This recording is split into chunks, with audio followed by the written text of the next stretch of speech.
இன்று நான் பேசவிருக்கும் தலைப்பு கிழங்குகளை பற்றியது. அதாவது உருளைக்கிழங்கு,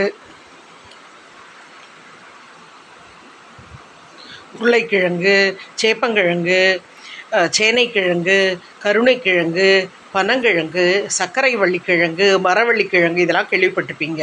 பேபி உருளைக்கிழங்கு, பேபி உருளைக்கிழங்கு, சேனைக்கிழங்கு, சேப்பங்கிழங்கு இதெல்லாம் நம்ம வேக வச்சு பொரியல் பண்ணி சாப்பிடுவோம்.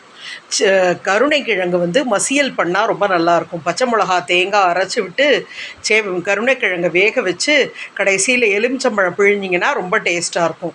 அதே மரவள்ளிக்கிழங்கு எடுத்துக்கோங்க. மரவள்ளிக்கிழங்குலேருந்து தான் மரச்சீனி அப்பளம் என்று ஒரு வகை அப்பளம் தயார் செய்யப்படுகிறது. இந்த மரச்சீனி அப்பளம் மிகவும் சுவையாக இருக்கும். அதே மாதிரி சர்க்கரை வள்ளிக்கிழங்கு, இதுவும் உடலுக்கு மிகவும் நல்லது.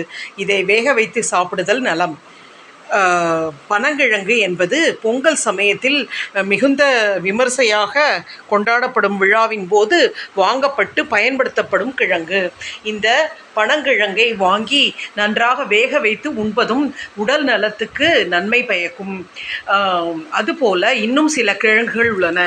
அதாவது நாம் வேக வைத்து பயன்படுத்தும் கிழங்குகளை தவிர அமுக்கரா கிழங்கு, கோரைக்கிழங்கு, பூலாங்கிழங்கு என்பது அழகுக்கு மிகவும் அழகு சேர்க்கும். அதாவது பூலாங்கிழங்கை நன்றாக காய வைத்து அரைத்து பொடி செய்து கொள்ளலாம். அல்லது பூலாங்கிழங்கு பொடி என்றே கிடைக்கிறது. அதனுடன் கஸ்தூரி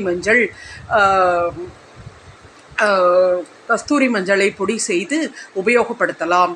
அதுபோல் அமுக்கரா கிழங்கு இரத்தத்தில் உள்ள சர்க்கரை அளவை கட்டுப்படுத்தி ட்ரைகிளிசரைட்ஸ் என்னும் வேதிப்பொருளையும் கட்டுப்படுத்துகிறது.